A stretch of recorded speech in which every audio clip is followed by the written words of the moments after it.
la Biblia que en el futuro, marcó el futuro, fue Eliseo. Eliseo murió y en el futuro los huesos de él, aleluya, revivieron a otro muerto.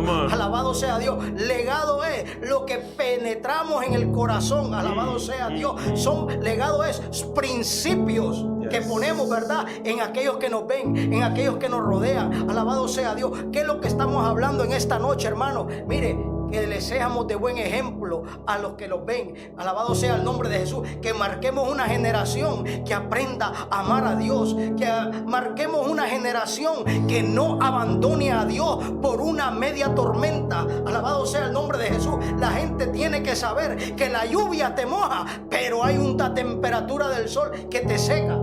El viento te seca. Hay muchas formas, ¿verdad?, para poder secarse. La tormenta ya no es el diluvio.